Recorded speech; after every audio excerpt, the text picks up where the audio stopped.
हाँ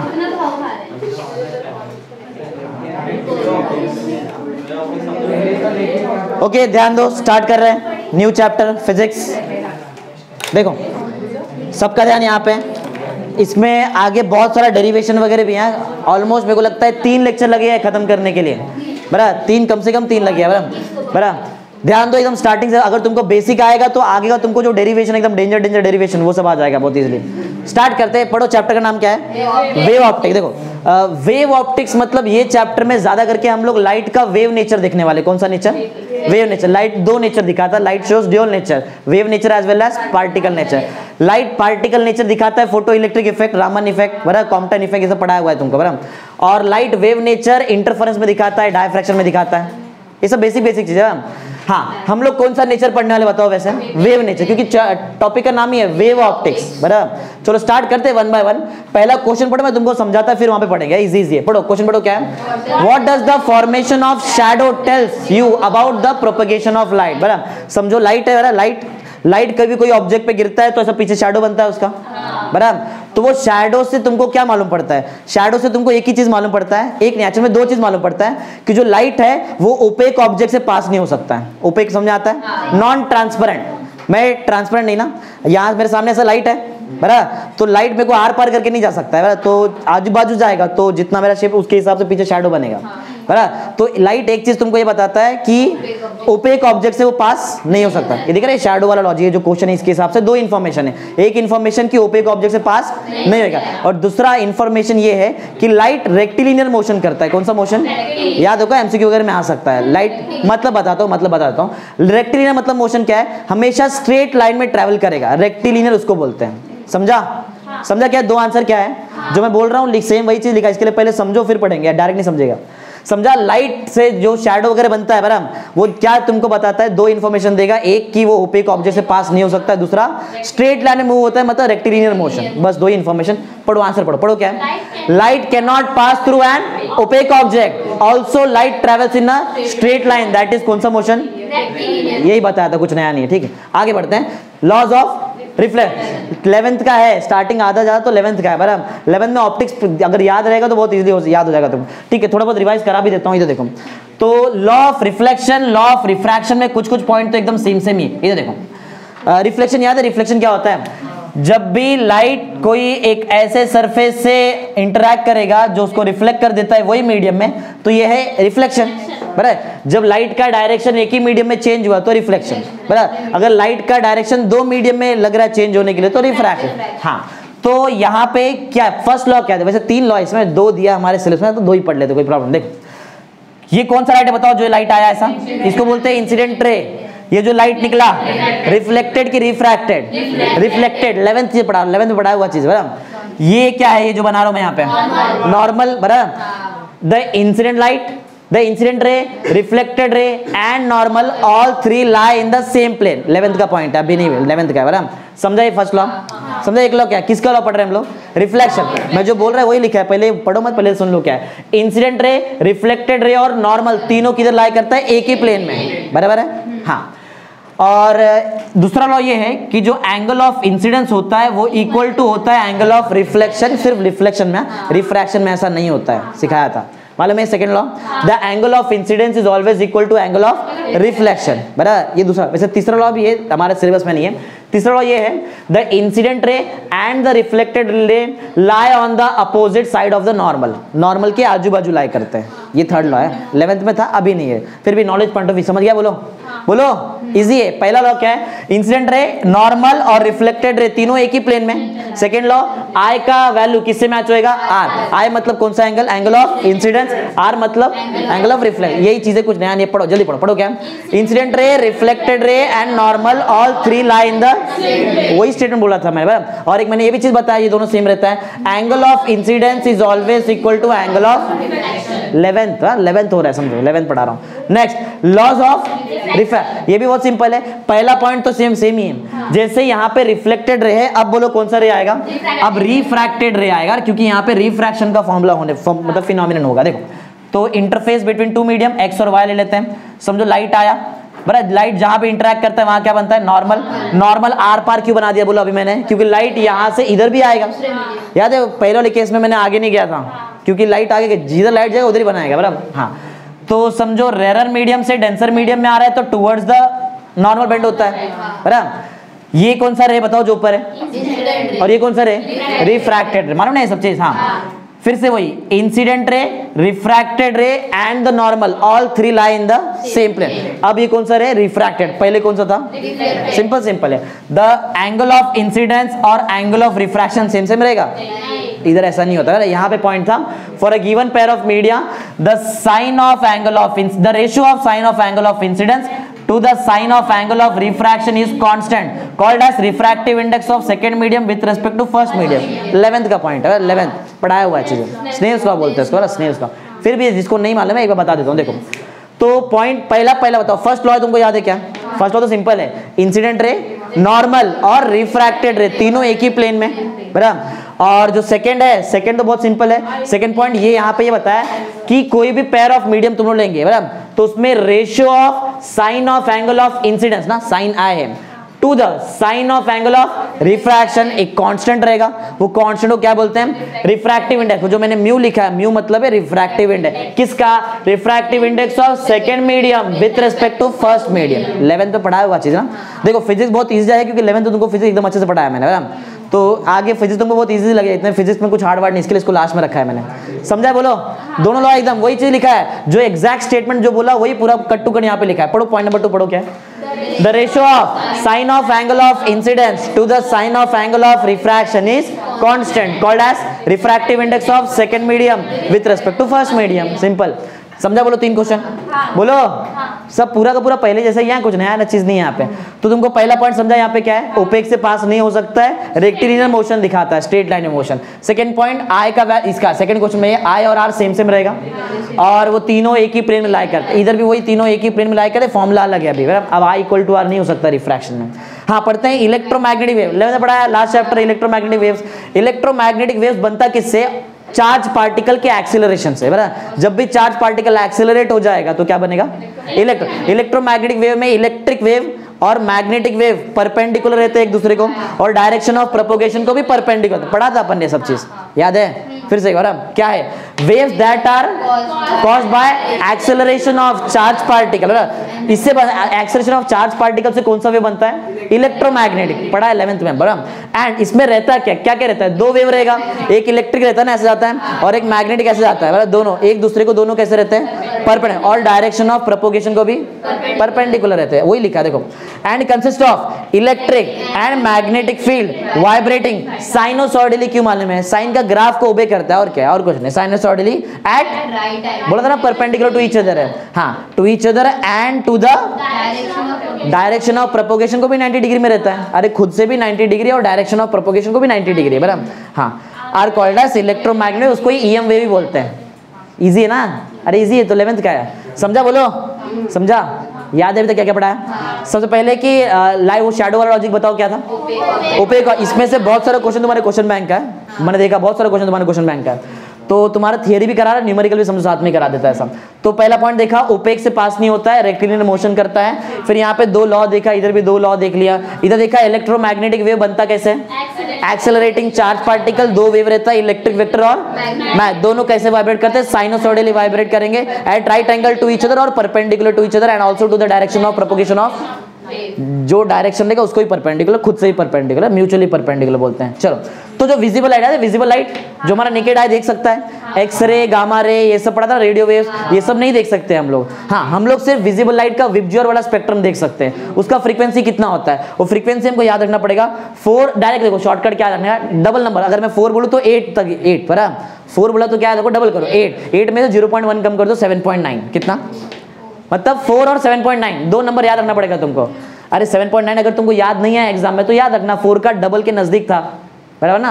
तो 4 × 10⁻14 हर्ट्ज और दूसरा 7.9 × 10⁻14 हर्ट्ज, इनके बीच में फ्रीक्वेंसी होता है किसका, विजिबल लाइट, याद रहेगा, बोलो, क्लियर है। 4 × 10⁻14 हर्ट्ज से लेके 7.9 × 10⁻, किसका फ्रीक्वेंसी, विजिबल लाइट, क्लियर है। आगे बढ़ते हैं।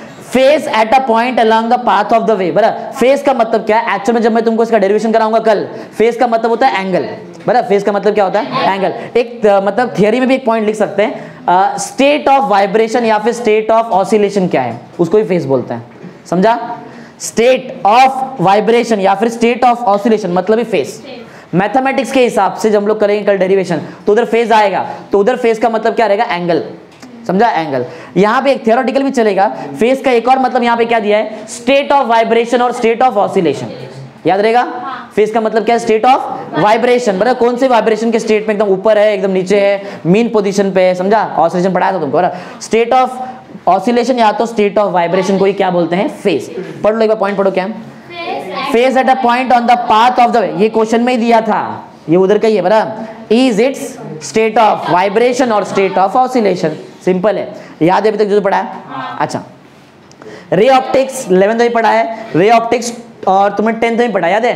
10th में वो 6 डायग्राम था, याद है? मिरर का या तो लेंस का, वो जो रे ज्यादा था, हाँ, उससे मिरर से हम इमेज बनाते थे, स्फेरिकल मिरर से, हाँ, वो रे उसको बोलते हैं रे ऑप्टिक्स। उसको क्या बोलते हैं? उसमें लाइट का हम लोग रे लेते हैं ना, इसके लिए नाम है रे ऑप्टिक्स। बराबर, अब यहाँ पे हम लोग लाइट का वेव लेंगे तो नाम है वेव ऑप्टिक्स। समझा? ऐसा कुछ है। चलो पढ़ लेते हैं रे ऑप्टिक्स क्या है। रे ऑप्टिक्स में तुम लोग क्या एज्यूम करते हैं कि लाइट का रे सीधा जाता है कि कैसा भी जाता है?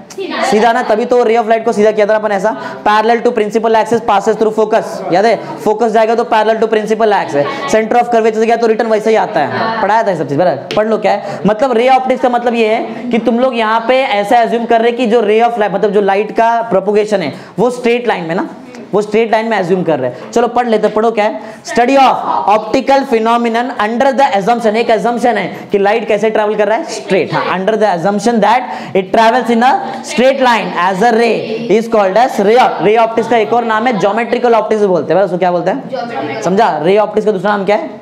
मतलब उसमें रे यूज करेंगे, मिरर से इमेज बनाएंगे, बराबर, ऑब्जेक्ट को अलग अलग पोजीशन पे देखेंगे, लेंस पे रखेंगे। याद है? ये सब किया हुआ चीज है। समझा? Ray optics. ऐसा ही दूसरा क्या है? बहुत सिंपल है, इधर हम लोग ने एज्यूम किया था कि लाइट कैसे ट्रैवल करता है? स्ट्रेट। और यहाँ पे लाइट एज अ रे एज्यूम कर रहे हैं, यहाँ पे लाइट एज अ क्या एज्यूम करेंगे? वेव। ध्यान दे रहे थे सब लोग? ध्यान देना पड़ेगा तो ही तुमको समझेगा। पढ़ लो पॉइंट क्या है? The branch of optics which uses wave nature. आ गया ना point? Wave nature, wave nature of light to explain the optical phenomenon is called as wave optics. Optical phenomenon के लिए रे ऑप्टिक्स में क्या यूज करने का? रे। ऑप्टिकल फिनोमिनन के लिए वेव ऑप्टिक्स में क्या यूज करेंगे? वेव। सिंपल। रे ऑप्टिक्स का दूसरा नाम ज्योमेट्रिकल ऑप्टिक्स। याद रखो ये सब चीज। चलो आगे बढ़ते हैं। हाँ, ये बहुत इंपॉर्टेंट है, हाइजेंस वेव थियरी। हम लोग वेव में आ गए, प्रॉपर वेव में। अब जरा ध्यान दो, अभी तक ध्यान नहीं दिया रहेगा तो अभी ध्यान देना चालू करो। ये हमारे क्वेश्चन बैंक में क्वेश्चन दिया हुआ है, बराबर, ये है हाइजेंस प्रिंसिपल और हाइजेंस थियरी वगैरह ये सब दिया है। जरा ध्यान से देखना क्या है हाइजेंस वेव थियरी क्या है। देखो, वैसे तो लाइट का नेचर एक्सप्लेन करने के लिए बहुत सारे लोग थे, जैसे तुमको बताया था न्यूटन का एक थियरी है कॉर्पस्कुलर थियरी, वो इस बार हमारे सिलेबस से निकाल दिया अभी। बराबर, तो थोड़ा बहुत बता देता हूँ। न्यूटन सबसे पहले मतलब न्यूटन ने सबसे पहले ट्राई किया था बताने का कि लाइट क्या है। बराबर, तो न्यूटन ने बताया कि light travels in the form of corpuscles. Corpuscle का मतलब होता है छोटे छोटे पार्टिकल्स। बराबर, हाँ, और वो लाइट का अलग अलग कलर के लिए न्यूटन ने आंसर दिया था कि कॉर्पस्कल का अलग अलग साइज होता है, इसके लिए लाइट का कलर अलग अलग होता है। समझा? ये न्यूटन ने बोला था ऐसा, जो गलत है, जो गलत है एक्चुअल में। आगे थोड़ा बहुत मालूम पड़ेगा, धीरे धीरे आगे जाएंगे तो। बराबर, एक्चुअल में लाइट का ड्यूअल नेचर हम लोग देखेंगे हाइजेंस के प्रिंसिपल में। ठीक है, तो थोड़ा बहुत सुन लो क्योंकि नहीं है फिर भी थोड़ा बहुत तुमको आना चाहिए। न्यूटन के हिसाब से लाइट कैसे ट्रैवल करता है? कॉर्पस्कल के फॉर्म में। लाइट का अलग अलग कलर किसकी वजह से? कॉर्पस्कल का अलग अलग साइज की वजह से। बराबर, समझा? न्यूटन ने रिफ्लेक्शन, रिफ्रैक्शन ये सब फिनोमेना बताया। एक गलती वहां पे कर दिया था, उसने बताया कि लाइट का स्पीड डेंसर मीडियम में ज्यादा है और रेयर मीडियम में, जबकि उल्टा होता है। रेयर में लाइट का स्पीड ज्यादा होता है और डेंसर में कम रहता है। बराबर, समझा? ये सब न्यूटन के बारे में जो हमारे सिलेबस में अभी नहीं है। हमारे पास है हाइजीन्स। हाइजीन्स ने क्या किया? ये एक्चुअल में ना इसको बोल सकते हैं, ये हाइजीन का एम्पेरिकल फॉर्मूला है। एम्पेरिकल या फिर एम्पेरिकल मतलब समझ आ रहा है? जो जहां जहां अटकते गए वहां पे अलग अलग प्रूफ देते गए, ऐसा समझा? ऐसा कुछ हुआ है। तो हाइजीन्स ने क्या यूज किया? वेव नेचर यूज किया। अरे बाबा, कौन है टीचर पीछे पढ़ाने वाला? इधर देखो ना, इधर देख लो। तो hygienes wave theory of light में हम लोग वेव नेचर यूज करें कि पार्टिकल वेव? न्यूटन ने क्या यूज किया था? मतलब पार्टिकल, बराबर। देखो फर्स्ट जा रहे हैं, अगर न्यूटन पार्टिकल लेता है तो उससे भी बहुत सारा लॉ, मतलब जैसे कि रिफ्लेक्शन एक्सप्लेन कर दिया उसने, रिफ्रैक्शन भी कर दिया, फोटो इलेक्ट्रिक इफेक्ट कर दिया, रामन इफेक्ट कर दिया, कॉम्पटन इफेक्ट कर दिया, ब्लैक बॉडी रेडिएशन दिखा दिया, बराबर। लेकिन वेव वाला जो भी नेचर है वो एक्सप्लेन नहीं कर पाया। देखो प्रॉब्लम क्या है, अगर साइंटिस्ट पार्टिकल नेचर लेता है तो वेव नेचर रहेगा, बराबर, और वेव नेचर लिया तो पार्टिकल नेचर रहेगा। जबकि जो लाइट है वो दोनों नेचर दिखाता है, समझा, लाइट दोनों नेचर दिखाता है, बराबर। बोले कैसे, एक चीज दो कैसे नेचर है, वो पढ़ना पड़ेगा तुमको मैटर वेव में, जब तुमको पढ़ाऊंगा एटम मॉलिक्यूल न्यूक्लियर तभी। अभी के लिए देखो क्या है, न्यूटन ने क्या क्या राइट बताया वो सुन लो, रिफ्लेक्शन, रिफ्रैक्शन, बराबर, और Raman effect, Compton effect, black body radiation, photo electric effect, जो पार्टिकल नेचर है सब राइट बता दिया। क्या नहीं बता पाया, वेव नेचर, जैसे कि इंटरफेरेंस, डायफ्रैक्शन, ये सब नहीं बताया, ये आज आएगा नहीं, कल के लेक्चर में आ जाएगा। इंटरफेरेंस डायफ्रैक्शन क्या बताऊंगा तुमको, समझा क्या है, बोलो। इंटरफेरेंस डायफ्रैक्शन कौन से नेचर में आता है, वेव की पार्टिकल, वेव नेचर में। पोलराइजेशन भी वेव नेचर में आता है, पोलराइजेशन बताया था ना, वो जो उसका एक जो वेव होता है उसको रेस्ट्रिक्ट कर देते हैं हम लोग और एक ही वेव को जाने, उसको बोलते हैं पोलराइजेशन, बताऊंगा आगे, यहाँ पे आएगा। स्टार्ट करते हैं हाइजेंस वेव थियरी। इतना तुमको समझ में आ गया हाइजेंस कौन से प्रिंसिपल पे काम करेगा, वेव की पार्टिकल, वेव, बराबर। देखो हाइजेन ने क्या बताया, हाइजेन ने बताया कि कोई भी सोर्स ऑफ लाइट है वो एमिट करता है waves in all possible direction, effectively in forward direction. बोलने का मतलब है कोई भी लाइट का सोर्स समझो, बराबर, ये क्या एमिट करेगा, लाइट वेव, क्या एमिट करेगा, लाइट वेव, हर एक पॉसिबल डायरेक्शन में एमिट करेगा, लेकिन इफेक्टिवली कहां कर सकता है, फॉरवर्ड डायरेक्शन। समझाया पॉइंट क्या है। एक दूसरा पॉइंट उसमें ये बताया गया कि देखो लाइट तो उस टाइम पे देखा गया कि अगर तुमको ना लाइट को ट्रैवल करने के लिए मटेरियल मीडियम की जरूरत नहीं है, ये तुमको अभी मालूम है ना, तभी ऐसा मालूम नहीं था। तभी लाइट वैक्यूम से भी ट्रैवल होता है, सन से अर्थ पे आने के लिए बीच में वैक्यूम गिरता है, उसको ही पार करके आ जाता है। तो वो टाइम पे हाइजीन से क्वेश्चन किया गया कि बताओ लाइट वैक्यूम से कैसे आ जाता है, तो हाइजीन का आंसर था वैक्यूम में एक नया कुछ चीज एग्जिस्ट होता है जिसको बोलते हैं ईथर। क्या, हमारा केमिस्ट्री वाला ईथर ना, गैस फेज में। तो हाइजीन ने बताया कि एक हाइपोथेटिकल मीडियम एग्जिस्ट होता है जिसको बोलते हैं ल्यूमिनिफेरस ईथर। क्या बोलते हैं उसको, ल्यूमिनिफेरस ईथर। ये किसने बताया, हाइजीन। कब बताया मालूम है, जब उनको क्वेश्चन किया गया कि वैक्यूम से कैसे लाइट ट्रैवल कर लेते, जबकि एक्चुअल में ऐसा कुछ एग्जिस्ट नहीं होता है, ल्यूमिनिफेरस ईथर नाम का कोई चीज नहीं होता है, बराबर। लेकिन कुछ राइट पॉइंट है, कुछ पॉइंट्स राइट है, इसके लिए हम लोग पढ़ रहे हैं, बराबर। कुछ गलत भी है, कुछ मेरिट्स है देखो हमारे पास, कुछ डीमेरिट्स भी है, बराबर। तो काम किया है तो पढ़ना पड़ेगा इसके पर। देखो तो हाइजेंस का वेव थियरी में क्या बताया, जो सोर्स ऑफ लाइट है वो क्या एमिट करता है, लाइट वेव, बराबर। सेकंड पॉइंट यहाँ पे है कि अगर लाइट वैक्यूम से ट्रैवल करता है तो आंसर क्या था, क्या एग्जिस्ट होता है, ल्यूमिनिफेरस ईथर। तुम्हारे सीरीज में ईथर बोला, पूरा नाम है ल्यूमिनिफेरस ईथर, जिसको बोलते हैं हाइपोथेटिकल मीडियम। कौन सा मीडियम, इमेजिनरी मीडियम, ऐसा कुछ, बराबर। चलो पहले पढ़ लेते हैं पोस्टुलेट। पोस्टुलेट मतलब एजम्पशन, पोस्टुलेट मतलब एजम्पशन, पढ़ो पॉइंट पढ़ो। पोस्टुलेट क्या है, पढ़ो। Light energy from the source is propagated in the form of wave, wave के हिसाब से जाएगा। हाँ, सेकंड पॉइंट ईथर वाला पॉइंट पढ़ो, क्या, to explain the propagation of light wave through the vacuum Huygens suggested the existence of hypothetical medium called as ether या तो ल्यूमिनिफेरस ईथर, जो नहीं होता एग्जिस्ट, बराबर। समझा पॉइंट, बोलो। हाइजीन का 2 पॉइंट समझा क्या है। आगे पढ़ते क्या क्या राइट हो गया, क्या क्या बता दिया राइट, क्या क्या चीज बताया, हाँ, और गलत क्या हो आगे बताएंगे। पहले मेरिट्स देख लो, मेरिट्स क्या क्या है। देखो मेरिट्स में सबसे पहला पॉइंट ये बताया उसने, रिफ्लेक्शन एक्सप्लेन कर दिया, बराबर। क्या एक्सप्लेन कर दिया, रिफ्लेक्शन एक्सप्लेन किया, रिफ्रैक्शन भी एक्सप्लेन कर दिया, क्योंकि वेव नेचर को पकड़ के चल रहा है तो इंटरफेरेंस डायफ्रैक्शन भी एक्सप्लेन हो गया। अरे वेव नेचर है ना, तो वेव नेचर में इंटरफेरेंस डायफ्रैक्शन आता है, तो हाँ पोलराइजेशन भी आता है। तो वेव नेचर से क्या क्या एक्सप्लेन किया पहले सुनो, ये सब एमसीक्यू में आएगा। Reflection, refraction, interference, diffraction, polarisation, 5 चीज याद रहेगा। Reflection, refraction, interference, diffraction, polarisation, ये 5 चीज एक्सप्लेन कर दिया बहुत easily. Photo electric effect, Raman effect, Compton effect, वो पार्टिकल नेचर में आ गया, तो वो एक्सप्लेन नहीं कर पाया, वो इसके डीमेरिट्स में आ जाएगा। चलो पहले मेरिट्स पढ़ते हैं। पहला पॉइंट पढ़ो, क्या, it gives satisfactory explanation for law of reflection, correct बताया, लॉ ऑफ रिफ्लेक्शन। फिर लॉ ऑफ रिफ्रैक्शन, हाँ, और कोई मिरर से या फिर लेंस से इमेज कैसे बनता है भी बता दिया, क्लियर, बराबर। एंड फॉर्मेशन, हाँ क्या, ऐसा थोड़ी है, रिफ्लेक्शन रिफ्रैक्शन दोनों में आता है। रिफ्लेक्शन मैंने पार्टिकल में बोला, वे में भी आता है, वो वे में भी आता है, ये दोनों में आता है। रिफ्लेक्शन रिफ्रैक्शन पार्टिकल में भी देखने मिलेगा, इधर देखेंगे किसमें नहीं, अभी तो वेव ऑप्टिक्स आता है, पढ़ाई नहीं ना, अभी मैं पढ़ाता हूँ, उसमें रिफ्लेक्शन बताऊंगा कैसे होता है। रिफ्लेक्शन वेव में भी आता है, रिफ्लेक्शन रिफ्रैक्शन दोनों में, ये दोनों में कॉमन याद रखना, ये दोनों में रहता है। हाँ, तो अरे बाबा बीच में बात क्यों कर लेते हैं ऐसा, इधर देखो। तो पॉइंट ये है कि मेरिट में सबसे पहला पॉइंट क्या है कि रिफ्लेक्शन एक्सप्लेन किया, रिफ्रैक्शन एक्सप्लेन किया और प्रॉपर सेटिस्फैक्टरी एक्सप्लेनेशन दिया। फॉर्मेशन ऑफ इमेज, मिरर से इमेज बनता है, याद है? अरे सेंटर ऑफ कर्वेचर के आगे पीछे रखा इमेज बनता है, लेंसेज से बनता है, वो सब एक्सप्लेन कर दिया बराबर। एक और चीज यहाँ पे राइट बताया कि डेंसर मीडियम में लाइट का स्पीड ज्यादा है और रेयर मीडियम में न्यूटन ने उल्टा बताया था ना, न्यूटन ने उल्टा बताया, न्यूटन ने बताया कि डेंसर में ज्यादा है और रेयर में कम। इधर राइट है कि डेंसिटी ज्यादा है तो कम रहेगा ना स्पीड। हाँ, तो डेंसर मीडियम में लाइट का स्पीड कैसा है? कम और रेयर में ज्यादा। ये एक्सप्लेन किया। इंटरफेरेंस, डायफ्रैक्शन, पोलराइजेशन एक्सप्लेन कर सकते हैं क्या? कर सकते हैं। कौन सा नेचर है? वेव नेचर, आराम से एक्सप्लेन कर सकते हैं। पढ़ो पॉइंट नंबर 2 पढ़ो क्या है? It also explain the phenomenon of interference, diffraction and polarisation. आगे it proved the velocity of light in rare medium, ज्यादा रहेगा ना रेयर में, और डेंसर में। ये सब राइट चीज बताया, ये सब राइट हुआ। गलत क्या हो गया? वो सबसे मेन चीज जो बताया, ल्यूमिनिफरस ईथर नाम का चीज ऐसा कोई एग्जिस्ट होता नहीं है। हाँ, ये किसने एक्सप्लेन किया?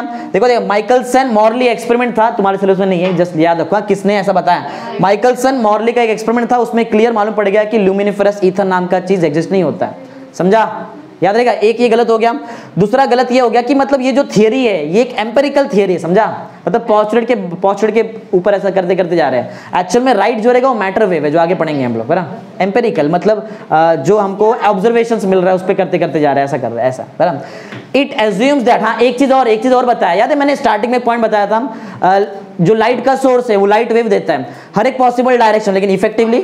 हाँ, तो ये एक पॉइंट यहाँ पे गलत बता दिया उन्होंने, बोला कि जो पीछे जाता है ना, समझो लाइट का सोर्स है वो लाइट देगा ना ऐसा स्पेरिकल में, तो जो लाइट पीछे पीछे आ रहा है उसको नेग्लेक्ट कर दिया था, वो नहीं लिया और आगे वाला लाइट को ही लिया सिर्फ, ऐसा है। वो भी एक गलत हो गया। इधर लिखा है देखो, पढ़ो। इट एज्यूम्स दैट पढ़ो, backward travelling waves will not be effective which is incorrect. वो इधर भी तो रोशनी आएगा ना जब वेव इधर आ रहा है, तो समझना पॉइंट क्या है? जो वेव बैकवर्ड ट्रैवल करते हैं, बताया ना, इफेक्टिवली इन फॉरवर्ड डायरेक्शन खाली लिया, पीछे वाला लिया क्या? बराबर। जब स्प्रेड होगा तो पूरा स्प्रेड होगा ना लाइट, तो ऐसा लाइट तो पूरा स्फीयर में स्प्रेड होता है, ऐसा है, बराबर। समझा पॉइंट क्या है? डिमेरिट क्या है? दो ही डिमेरिट है। एक डिमेरिट है वो ल्यूमिनिफरस ईथर, जो किसने ओवरकम कर दिया? Michelson Morley experiment. और दूसरा यहाँ पे क्या बताया कि ये एक एम्पेरिकल थियरी है, बराबर, ऑब्जर्वेशंस के बेसिस पे ऐसा आ रहा है, और बैकवर्ड ट्रैवलिंग लाइट को नेग्लेक्ट कर दिया, बराबर, यहाँ पे ऐसा है, वो इनइफेक्टिव बता दिया। समझा? बोलो क्या है? हाँ, अब चलो नया क्वेश्चन। इतना बड़ा क्वेश्चन है, मतलब बताओ जरा ध्यान से। ज्योमेट्रिकल ऑप्टिक्स किसका दूसरा नाम है? Ray optics. ज्योमेट्रिकल ऑप्टिक्स और रे ऑप्टिक्स हम लोग शैडो के टाइम पे लेते हैं, शैडो बनता है, शैडो वाले के टाइम पे लेंगे, शैडो के टाइम पे लेंगे, रिफ्लेक्शन और रिफ्रैक्शन के टाइम पे लेंगे, बराबर। लेकिन यही ज्योमेट्रिकल ऑप्टिक फेल हो जाता है इंटरफेरेंस और डायफ्रैक्शन। रे ऑप्टिक्स हो जाते, जैसे मैंने पहले तुमको रे डायग्राम सिखाया था 11th में, वैसा रे डायग्राम यहाँ पे नहीं आने वाला है, बराबर। ये क्यों ऐसा? रे ऑप्टिक्स आगे क्यों नहीं यूज कर पाते हम लोग, उसके जगह पे हम लोग वेव ऑप्टिक्स क्यों यूज करते हैं, उसका रीजन बताता हूँ, जरा ध्यान दो। समझ में आया क्वेश्चन क्या है? क्वेश्चन ये है, रे ऑप्टिक्स या फिर ज्योमेट्रिकल ऑप्टिक्स यूज किधर करते हैं हम लोग? मिरर से इमेज बनाया, रिफ्लेक्शन बताया, रिफ्रैक्ट किया ना अपने 11th में, रिफ्लेक्शन एक्सप्लेन किया है, रिफ्रैक्शन किया है, मिरर से इमेज बनाया, लेंस से इमेज बनाया, बराबर। तो वो सब के लिए तुम लोग यूज करेंगे ज्योमेट्रिकल ऑप्टिक्स, मतलब रे ऑप्टिक्स। लेकिन अगर तुमको इंटरफेरेंस और डायफ्रैक्शन बताना, जो किसका एक्चुअल में कौन सा फिनोमेनन है? वेव फिनोमेनन, तो वेव ऑप्टिक्स क्यों यूज कर लेते हैं? रीजन बहुत सिंपल सा है, जो रे ऑप्टिक्स है, रे ऑप्टिक्स उसमें हम लोग जो रे लेते हैं, लाइट रे रहेगा, लाइट का जो वेवलेंथ रहता है वो जो भी सरफेस से इंटरैक्ट करेगा उससे बहुत छोटा रहता है ना। समझो यहाँ पे एक सरफेस, ये समझो ये सरफेस, ये एक सरफेस, बराबर, ये एक सरफेस है, बराबर, और लाइट आ रहा है ऐसा, लाइट का जो वेवलेंथ रहेगा वो इस सरफेस से बड़ा है कि छोटा है? ऑब्वियसली छोटा है ना।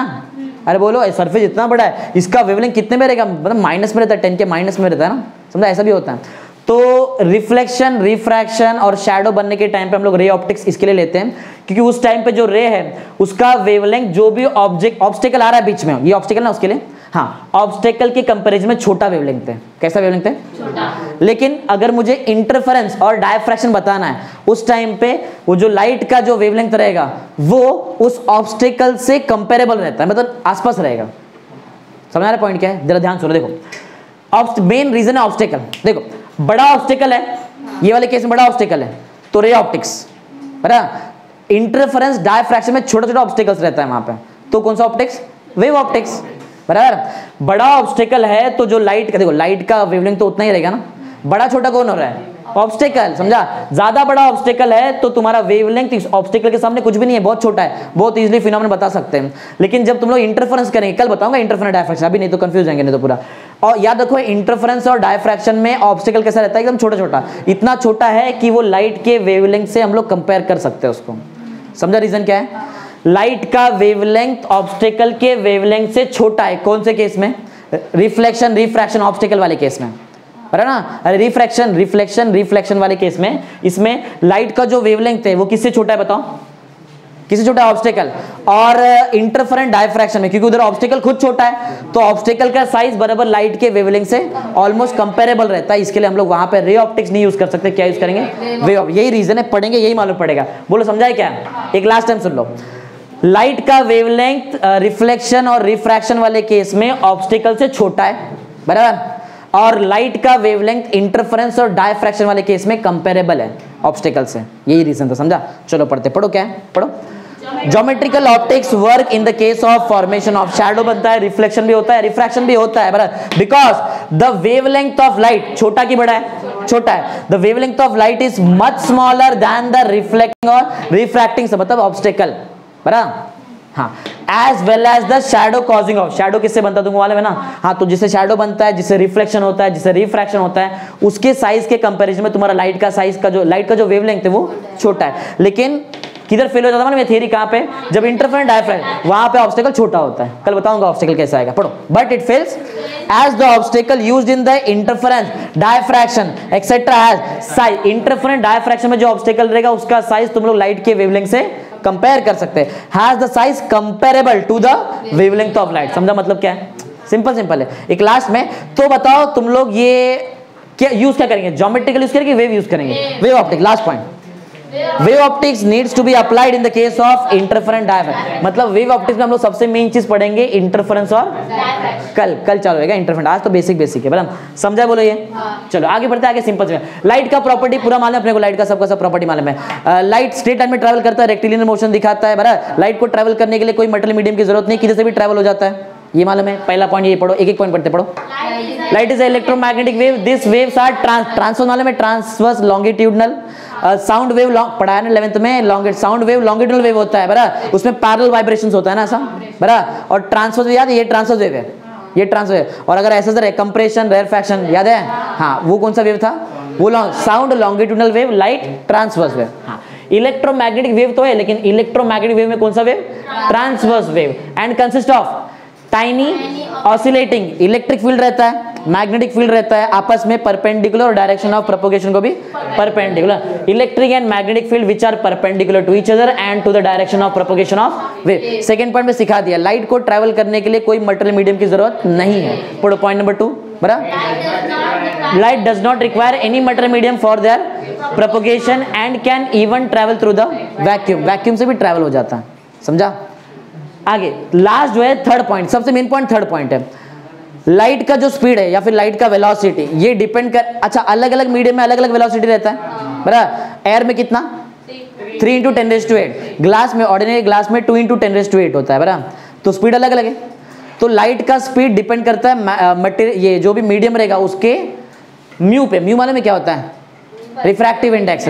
अभी वो अलग हो गया परमियाबिलिटी है, रिफ्रैक्टिव इंडेक्स। लाइट वाले केस में रिफ्रैक्टिव इंडेक्स। ध्यान सुनो देखो, मैं पॉइंट थर्ड पॉइंट पढ़ने से पहले समझो पहले पॉइंट क्या है। जो लाइट का वेलोसिटी है वो डिपेंड करेगा जो भी तुम्हारा जो मीडियम है उसके रिफ्रैक्टिव इंडेक्स पे। और रिफ्रैक्टिव इंडेक्स भी दो चीज पे डिपेंड करता है, परमियाबिलिटी और परमिटिविटी। समझा मैंने क्या बोला? फिर से सुनो एक बार ध्यान से। लाइट का स्पीड मीडियम में अलग अलग क्यों होता है? क्योंकि लाइट का स्पीड डिपेंड करता है मटेरियल मीडियम के रिफ्रैक्टिव इंडेक्स पे, और रिफ्रैक्टिव इंडेक्स इस पे डिपेंड करता है दो चीज पे, परमिटिविटी और परमिया। यही पॉइंट है, कुछ नया पॉइंट नहीं, पढ़ लो अच्छे से, पढ़ो। The speed of light in a material medium, मतलब वी स्पीड ऑफ लाइट बराबर डिपेंड्स किस पे डिपेंड करता है? रिफ्रैक्टिव। और रिफ्रैक्टिव इंडेक्स भी तो किस पे डिपेंड करता है? Of medium, which in turn depends upon the permeability and permittivity of medium. समझा? सिंपल है। आगे बढ़ते हैं। नेचर ऑफ लाइट तुमको पता है, एक्चुअल में लाइट ड्यूअल नेचर दिखाता है, particle nature as well as depend करता है सिचुएशन करता है। फोटो इलेक्ट्रिक इफेक्ट पढ़ रहे तो कौन सा नेचर? Particle nature. अगर इंटरफेरेंस पढ़ रहे तो समझा? सिचुएशन में डिपेंड करता है। पढ़ो पॉइंट, पढ़ो क्या है। Light can exist particle nature as well as wave nature under different situation. समझाया क्या? सिचुएशन में डिपेंड कर रहा है। क्या पढ़ रहे तुम लोग? फोटो इलेक्ट्रिक पढ़ रहे तो वहां पे पार्टिकल नेचर देखो, समझा? हाँ, this nature of light is termed as dual. दो नेचर ना, पार्टिकल भी वेव भी, इसके लिए समझा? बोलो। हाँ, प्राइमरी नाम में है, प्राइमरी सोर्स ऑफ लाइट मतलब एक ऐसा सोर्स जो खुद लाइट देता है। सेकेंडरी सोर्स ऑफ लाइट मतलब क्या, एक ऐसा चीज जो कोई और लाइट दे रहा है उससे लाइट लिया, रिफ्लेक्ट किया या तो स्कैटर किया, पर उसको बोलते हैं सेकेंडरी। चलो वो छोड़ो, पहले प्राइमरी पढ़ते हैं। प्राइमरी सोर्स ऑफ लाइट का मतलब है वो सोर्स जो खुद लाइट दे रहा है, जैसे कि लाइट का ये सोर्स, सन सबसे मेन लाइट का सोर्स। लाइट का सोर्स कैसे मालूम पड़ेगा, जिसमें से ये ट्यूबलाइट में से करंट फ्लो हो रहा है, करंट ना, उसकी वजह से तुमको लाइट मिल रहा है। सन के अंदर रिएक्शंस हो रहा है, बराबर, न्यूक्लियर रिएक्शन, उसके तुमको हीट ज्यादा है उसमें, जो भी ऑब्जेक्ट के पास ज्यादा हीट रहेगा, ज्यादा गर्म कर दिया, वो भी लाइट देता है, बराबर, मालूम ना तुमको। पढ़ो पढ़ो पॉइंट पढ़ो, प्राइमरी सोर्स क्या है पढ़ो। Primary source are the sources that emit light of their own, खुद ही एमिट कर रहे हैं लाइट, ऐसा है बराबर। ड्यू टू, किस वजह से, ज्यादा टेम्परेचर रहेगा, जैसे कि sun, star, object heated to the, कोई ऑब्जेक्ट उसको कुछ ज्यादा ही गर्म कर दिया, लाल हो जाता है ना, लाइट एमिट करने लग जाता है फिर, बराबर, ऐसा है। हाँ, फ्लेम्स ऑफ एनी काइंड, अलग अलग टाइप काइंड्स का फ्लेम्स, बराबर। द इफेक्ट ऑफ करंट की वजह से भी होता है लाइट, अरे ट्यूबलाइट से करंट जा रहा है तभी तुमको लाइट मिल रहा है, बराबर। पांच, टीवी से भी ऐसे होता है, टेलीविजन से लाइट जाता है तो वो इलेक्ट्रॉन का मतलब जंप डाउन होता है, याद है एटम न्यूक्लियर पढ़ा है तुमको, बोर का पोस्टुलेट, थर्ड पोस्टुलेट, ऊपर जाएगा रुकेगा 10⁻⁻⁻, नीचे आएगा रेडिएट करेगा एनर्जी, बराबर। तो टीवी में वैसा होता है, ट्यूबलाइट, इसमें करंट लगता है लाइट देने के लिए, बराबर, तो ये भी प्राइमरी सोर्स हुआ। और कुछ क्या, दिवाली के टाइम पे क्रैकर्स यूज करते हैं, बराबर, उसमें केमिकल एनर्जी तुमको लाइट मिल रहा है, बराबर। न्यूक्लियर रिएक्टर्स रहता है, उधर न्यूक्लियर रिएक्शन से एनर्जी मिल रहा है, बराबर, ऐसा।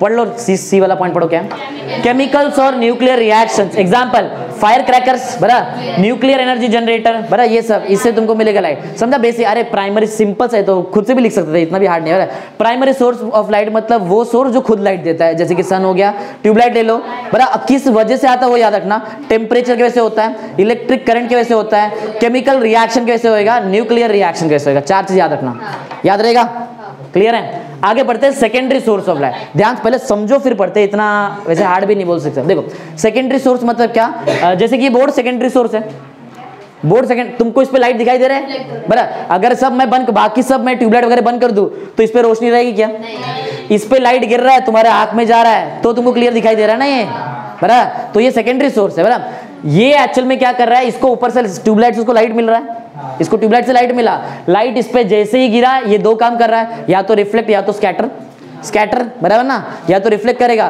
तो तुम ये क्या हो गया बताओ, एक्चुअल में तुमको लग रहा है कि ये चमक रहा है, जबकि ये नहीं, लाइट ऊपर और नीचे से आ रहा है बराबर ना, अरे बराबर ना, इधर से आ रहा है, वीडियो में नहीं दिखता रहेगा, ठीक है। बोलो समझा है, किधर पढ़ रहे थे, सेकेंडरी, समझे सेकेंडरी क्या है, याद रखो सेकेंडरी सोर्स वो सोर्स है जो दूसरे से लाइट लेता है, या तो रिफ्लेक्ट करेगा या तो स्कैटर, सिंपल यही पॉइंट है, और कुछ नहीं चाहिए। हम लोग जो डे टू डे लाइफ में जो ज्यादा करके लाइट जैसे देखते हैं वो सब सेकेंडरी सोर्स रहता है, जो कुछ भी देखते हैं सेकेंडरी सोर्स। क्या, सोलर, हाँ, किसमें, वो सन से आ रहा है ना, डायरेक्ट सन से आएगा तो सोलर एनर्जी आया, बीच में कांच रखा है उस पर लगा और यहाँ से सेकेंडरी सोर्स हो गया, फिर तो सेकेंडरी सोर्स, समझा। इधर फोन बैटरी वो तो प्राइमरी सोर्स है ना, अपन ने दिया ना, इसमें एनर्जी दिया ना, इलेक्ट्रिसिटी है ना, इधर पढ़ा ना अपन ने, अरे करंट इलेक्ट्रिक करंट से बनता है ना, प्राइमरी सोर्स बनता है। चलो इधर देखो, ये पॉइंट पढ़ो, जल्दी बात करने लग जाते हैं, पढ़ो पॉइंट पढ़ो, फर्स्ट पॉइंट पढ़ो, सेकेंडरी सोर्स आर दो source which do not produce, खुद लाइट प्रोड्यूस नहीं करता है, बराबर, या तो रिफ्लेक्ट करेगा या तो स्कैटर करेगा, of their own but receives light from some other source and either reflect करेगा और स्कैटर इट अराउंड, जैसे कि मून के पास खुद के पास लाइट नहीं है, लेकिन फिर भी रात के टाइम पे दिखता है ना, हाँ, और बाकी प्लैनेट्स भी हो सकते हैं, बाकी प्लैनेट्स, बराबर। In our daily life most of the sources are secondary source, board तुम्हारे लिए सेकेंडरी सोर्स हो गया, बराबर ना, कोई ऑब्जेक्ट दिखाई दे रहा है वो खुद सेकेंडरी सोर्स है, अरे कोई ऑब्जेक्ट पे लाइट गिरता है फिर तुम लोग उसको देखेंगे तो ही तुमको दिखाई देगा ना, मतलब मोस्टली जितना, मैं खुद एक सेकेंडरी सोर्स है तुम्हारे लिए, बराबर ना, मेरे पे लाइट गिर रहा है तो मैं अंधेरा कर दो नहीं दिखाई देंगे, हाँ इधर आओ इधर, बस क्या हो गया, बस इधर देखो, इधर पढ़ो, नेक्स्ट क्वेश्चन पढ़ो, क्या है, अरे पढ़ो, पीछे मत जाओ।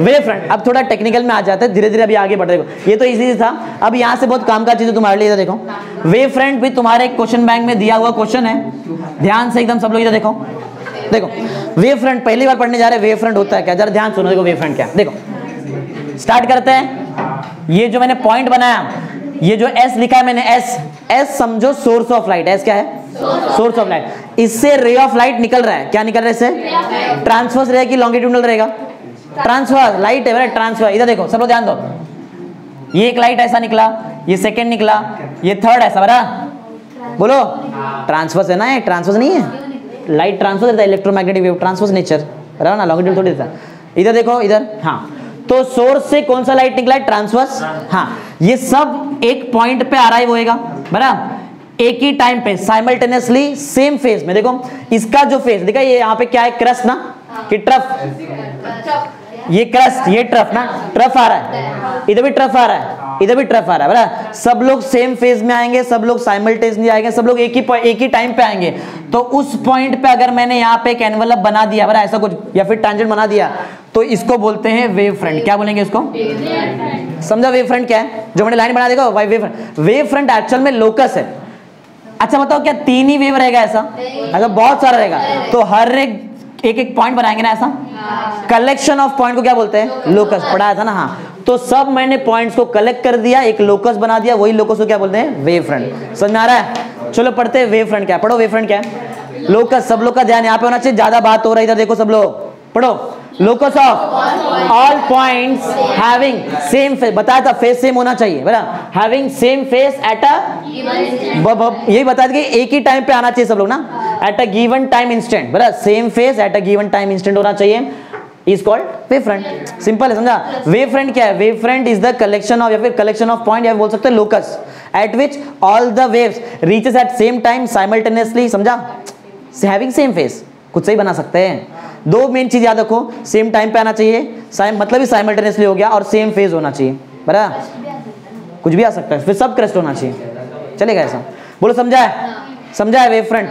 अच्छा अब वेव फ्रंट के आगे हम लोग पढ़ते हैं स्पेरिकल वेव क्या है, स्पेरिकल वेव या फिर 3 डायमेंशनल वेव। जो साउंड वेव है, साउंड मैं ऐसा स्ट्रेट रुक के स्ट्रेट बोल, खाली मुबारिक सुने के सामने ऐसा नहीं ना, पूरा सब जगह जाएगा ना ऐसा वॉइस, तो ये कौन सा, ये 3 डायमेंशनल हुआ ना। अरे जो मैं बोल रहा है इधर वाला भी सुन रहा है, यहाँ वाला भी सुन रहा है, सामने वाला भी सुन रहा है, बराबर। तो साउंड वेव कौन सा वेव है, 3 डायमेंशनल, समझा।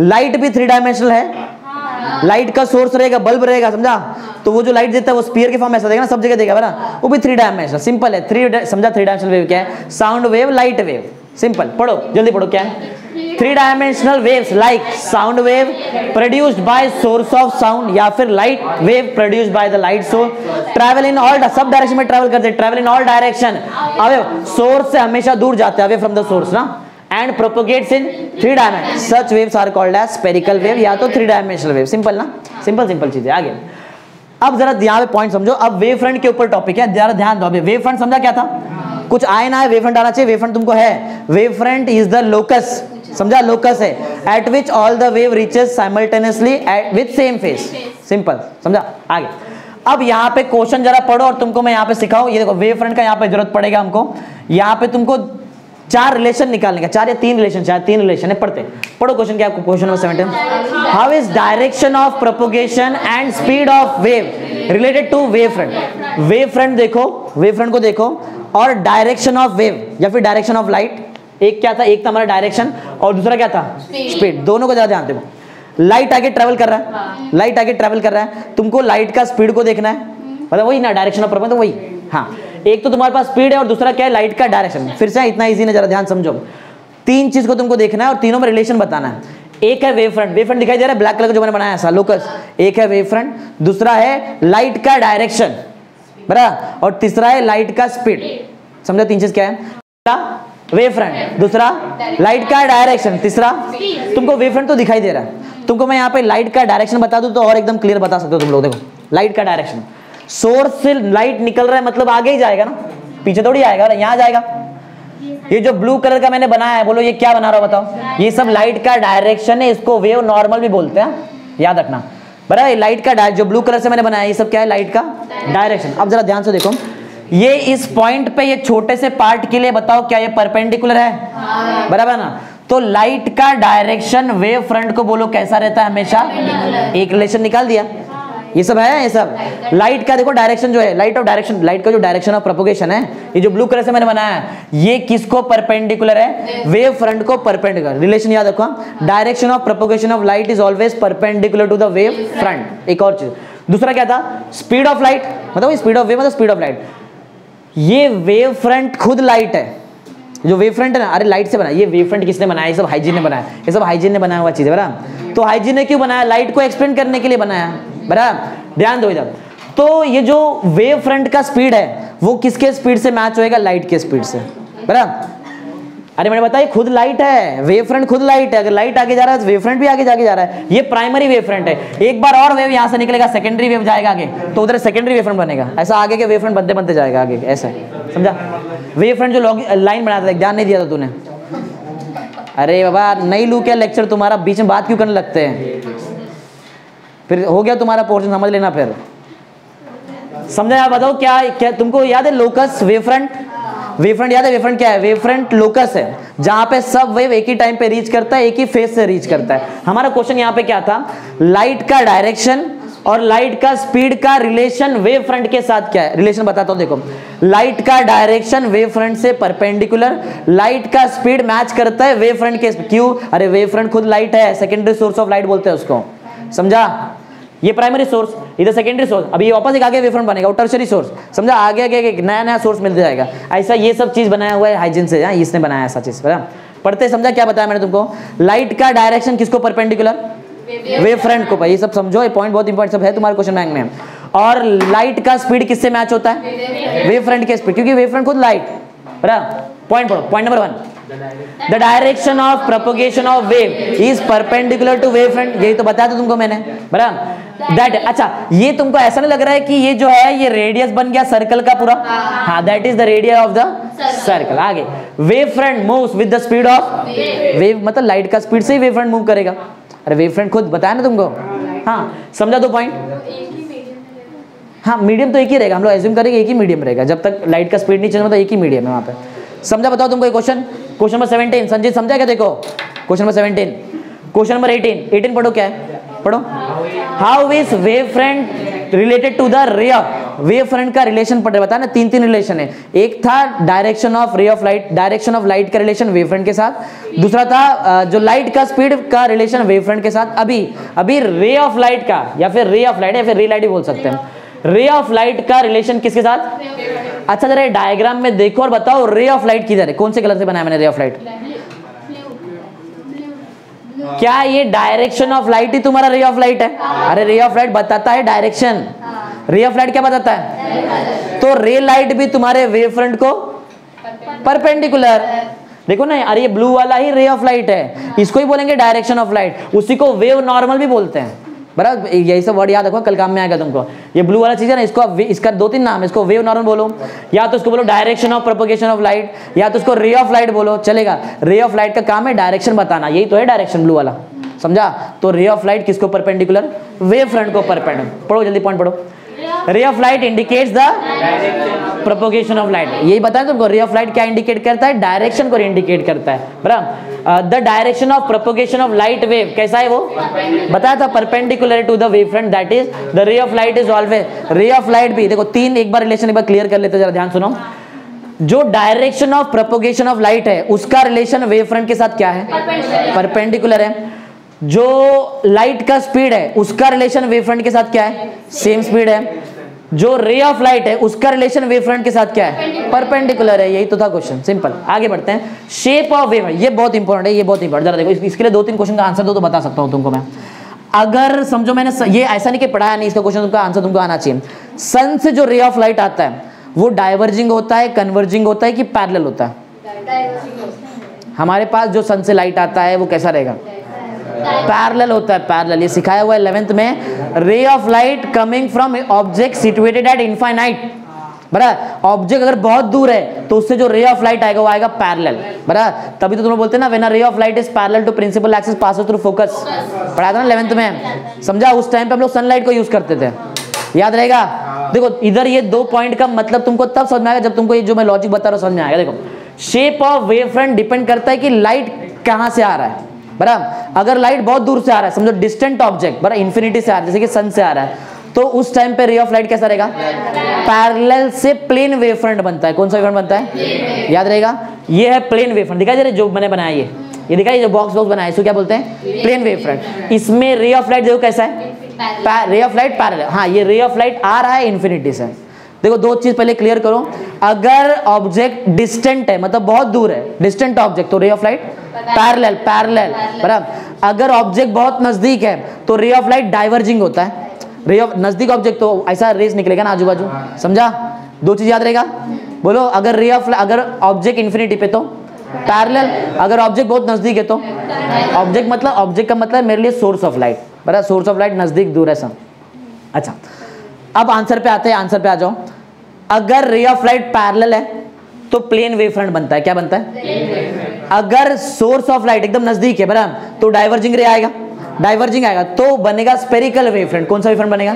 ये सब एमसीक्यू में आ सकता है, इसके लिए पढ़ लो, ज्यादा दिन नहीं है हमारे पास, सिर्फ 20 दिन के मेहमान हैं हम लोग अपने, बराबर? ध्यान दो एकदम अच्छे से। तो पॉइंट ये है कि अगर रे ऑफ लाइट पैरेलल तो वेव फ्रंट, भूल गए, वेव फ्रंट कैसा रहेगा?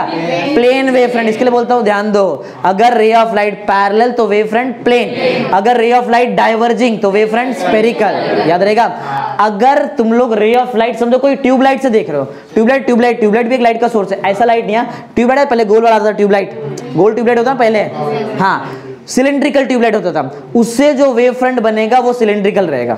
मैंने तीन तुमको वेव फ्रंट का शेप बताया, एक है plane wave front. Plane wave front कौन से लाइट की वजह से बनता है? पैरेलल। पैरेलल लाइट आता कहां से है? इतना ये सब आना चाहिए, हाँ। दूसरा मैंने तुमको बताया spherical wave front. Spherical wave front के लिए लाइट कैसा रहता है? इस केस में ऑब्जेक्ट कहां रहता है, मतलब सोर्स कहां रहता है? नजदीक रहेगा, एकदम नियर रहेगा, एकदम नजदीक, ऐसा, बराबर। और तीसरा हमारे लिए है ट्यूबलाइट रहेगा तो वेव फ्रंट सिलिंड्रिकल, क्योंकि उसका शेप ही सिलिंड्रिकल है, तो लाइट भी सिलिंड्रिकल के फॉर्म में देगा, सब जगह से देगा ना, ऐसा।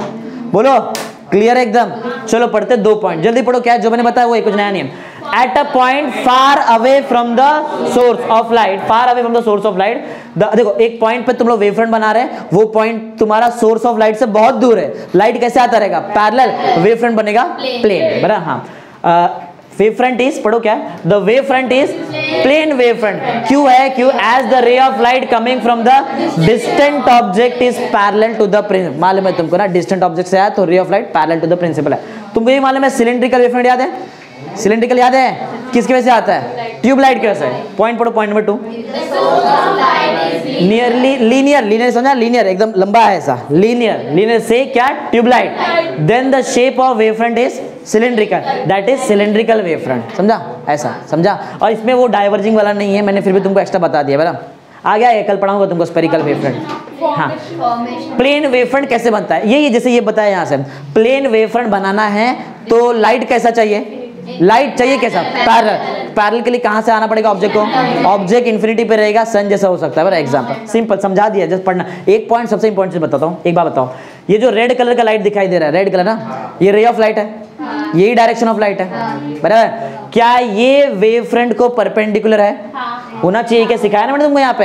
अरे ये सब लगेगा आगे जाके, जो डायरेक्शन ऑफ लाइट है या फिर जो रे ऑफ लाइट है वो वेव फ्रंट को परपेंडिकुलर होता है, समझा? समझा? तो अगर कोई भी तुमको कोई एक पॉइंट पे समझो तुमको बनाना है वेव फ्रंट और लाइट यहां से आ रहा है, लाइट यहां से आ रहा है, तो ऐसा बनेगा वेव फ्रंट ना, समझा?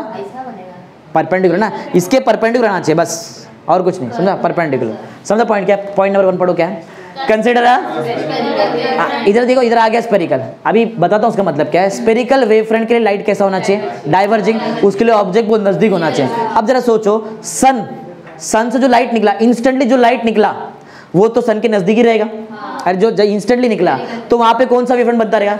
स्पेरिकल वेव फ्रंट हमारे तक आते आते बहुत ज्यादा डिस्टेंस कवर कर लिया है, और अगर वो स्पेरिकल वेव फ्रंट का मैं छोटा सा पार्ट लूं तो मेरे लिए वो प्लेन दिखाई देगा।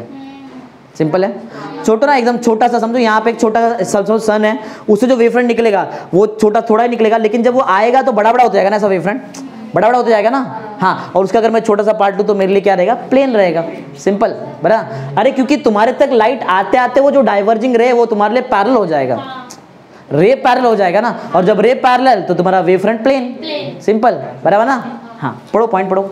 एक consider a spherical wave front which has travelled, यार तुम्हारे पास भी जो पहुंचा वो भी स्पेरिकल ही है, लेकिन तुमने उसका छोटा सा पार्ट लिया है। कोई भी कर्व का या फिर कोई भी बड़ा सरफेस का छोटा सा पार्ट स्ट्रेट होता है, अगर सरफेस है तो स्क्वायर जैसा रहेगा, सरफेस है तो स्क्वायर जैसा, और अगर समझो लाइन है, कर्व है, तो स्ट्रेट लाइन रहेगा वहां पे।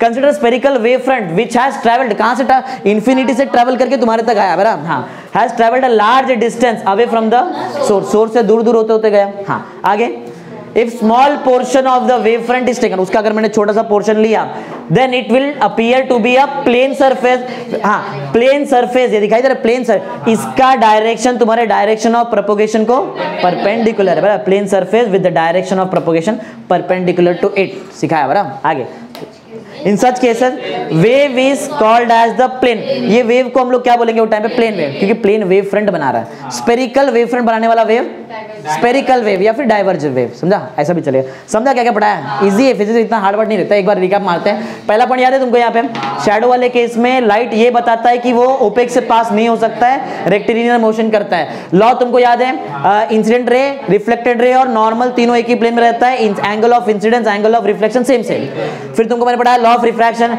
इंसिडेंट रे, नॉर्मल और रिफ्रैक्टेड रे तीनों एक ही प्लेन में, एंगल ऑफ इंसिडेंस और एंगल ऑफ रिफ्लेक्शन सेम नहीं होता है, उधर स्नेल्स लॉ लगता है, बराबर, स्नेल्स लॉ लगता है। फिर बड़ा इलेक्ट्रोमैग्नेटिक वेव बनता है किससे, चार्ज पार्टिकल का एक्सेलरेशन से, और इसमें इलेक्ट्रिक वेक्टर रहेगा और मैग्नेटिक वेक्टर रहेगा, दोनों वाइब्रेट करेंगे perpendicular to each other and also to the direction of propagation of wave.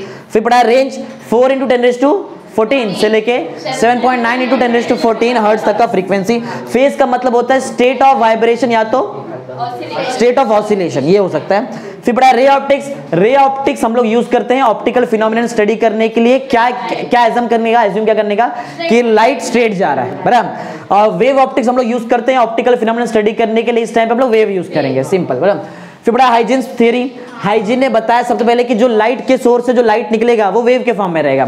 Second point बताया कि वैक्यूम से अगर लाइट ट्रैवल कर रहा है तो वहां पे एक मीडियम एक्स जो है उसका नाम है ईथर, बराबर, जो बाद में माइकलसन मोरली के एक्सपेरिमेंट से रॉन्ग दिया गया, बराबर। फिर मेरिट्स पढ़ा अपन ने, मेरिट्स में ये देखा कि जो इसने क्या क्या सेटिस्फैक्टरली एक्सप्लेन किया, रिफ्लेक्शन, रिफ्रैक्शन, इंटरफेरेंस, पोलराइजेशन, बराबर, 5 चीज बताया।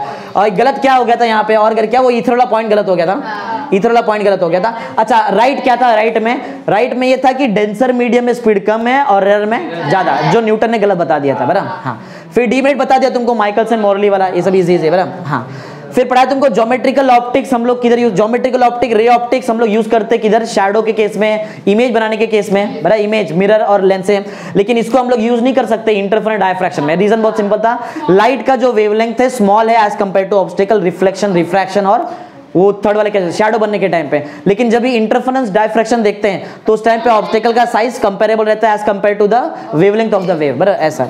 फिर पढ़े प्रॉपर्टीज ऑफ लाइट, बहुत इजी था प्रॉपर्टी, बराबर, ये कोई भी मीडियम से पास हो जाता है, बराबर, कोई भी मटेरियल मीडियम की जरूरत नहीं पड़ती है।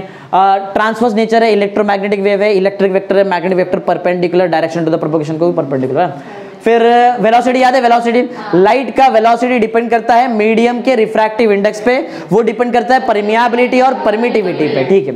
फिर नेचर ऑफ लाइट देखा, ड्यूअल नेचर दिखाता है, particle nature as well as wave nature, depend करता है सिचुएशन कैसा है, बराबर। फोटो इलेक्ट्रिक इफेक्ट तो पार्टिकल नेचर, इंटरफेरेंस डायफ्रैक्शन तो wave nature, simple. Primary source जो खुद लाइट देते हैं, जैसे कि सन हो गया, बराबर, ट्यूबलाइट हो गया जिसको हमने इलेक्ट्रिसिटी दिया, केमिकल रिएक्शन से एनर्जी बन सकता है, बराबर, न्यूक्लियर रिएक्शन बताया था, फायर क्रैकर, सभी एग्जांपल। सेकेंडरी याद है, जो खुद लाइट को लेगा, रिफ्लेक्ट करेगा या तो स्कैटर करता है, हम लोग डे टू डे लाइफ में यही देखते ज्यादा करके।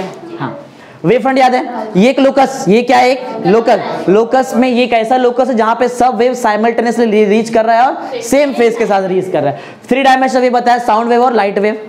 फिर तुमको बताया कि जो लाइट का डायरेक्शन है वो वेव फ्रंट को परपेंडिकुलर है, लाइट का स्पीड जो है वो वेव फ्रंट के स्पीड से मैच होता है। फिर यहां बताया कि जो रे ऑफ लाइट है वो भी तुम्हारे वेव फ्रंट को perpendicular, shape of wave front बता दिया, स्फेरिकल शेप रहता है, जब जो रेस रहता है डाइवर्जिंग वो टाइम पे ऑब्जेक्ट मतलब सोर्स नजदीक, बड़ा नियर रहेगा। और अगर तुम्हारा जो सोर्स ऑफ लाइट वो इनफाइनाइट डिस्टेंस पे, rays parallel, plane wave front, tubelight है तो सिलेंड्रिकल वेव फ्रंट, ये समझा कैसे लॉजिक है। सन से जो वेव फ्रंट निकला स्पेरिकल, वो हमारे तक आते आते इनफाइनाइट डिस्टेंस कवर कर लिया है, बहुत बड़ा हो चुका है, उसका छोटा सा पार्ट लेंगे तो हमको प्लेन वेव फ्रंट दिखाई देगा। प्लेन वेव फ्रंट में जो direction of propagation of light रहता है वो वेव फ्रंट को परपेंडिकुलर, सिंपल, खत्म, समझे कैसे किया।